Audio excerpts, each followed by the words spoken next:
नमस्कार भक्तांनो, दिवस रात्र मेहनत करूनही जर तुमचं काम अडकलं असेल, प्रामाणिक असूनही नशीब साथ देत नसेल, तर लक्षात ठेवा, कष्ट कमी नाहीत, कदाचित दिशा चुकीची आहे.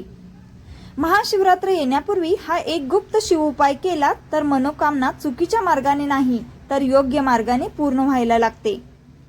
कारण हा उपाय मागण्याचा नाही तर महादेवांवर संपूर्णपणे सोपवण्याचा आहे.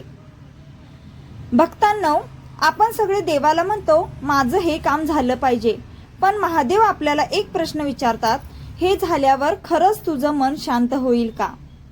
आणि म्हणूनच प्रत्येक इच्छा पूर्ण होत नाही, पण जी इच्छा योग्य असते ती योग्य वेळेला योग्य मार्गाने पूर्णही होतेच. हा उपाय कुणाचं नुकसान करण्यासाठी नाही किंवा कुणाला वशमध्ये करण्यासाठी नाही, तर हा उपाय स्वतःला योग्य बनवण्यासाठी आहे. भक्तांनो, आता आपण तो उपाय कोणता आहे ते पाहूया. आणि या उपायासाठी आपल्याला लागणार आहेत एक शिवलिंग. जर तुमच्याकडे शिवलिंग नसेल तर महादेवाचा फोटो असेल तरी पण चालेल.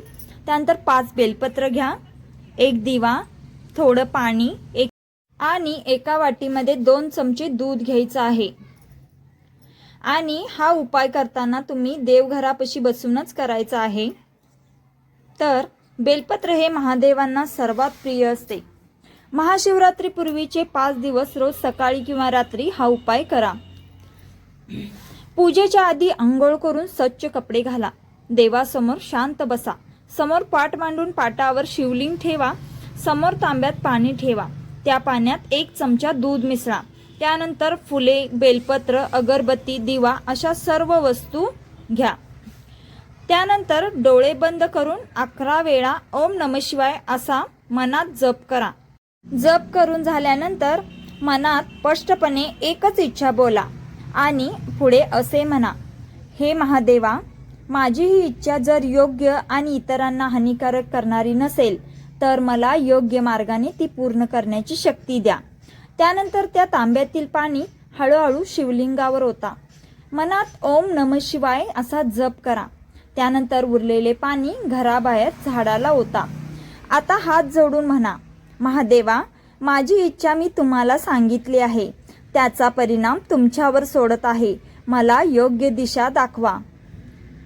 हा उपाय चमत्कारासाठी नाही तर योग्य दार उघडण्यासाठी आहे. एका वेळी एकच मनोकामना मागायची आहे आणि मनातून विश्वास ठेवा, हट्ट धरू नका. भक्तांनो, हा उपाय केल्यानंतर तुम्हाला 2 गोष्टी जाणवतील. एक म्हणजे मन शांत होईल आणि दुसरं म्हणजे दिशा मिळेल.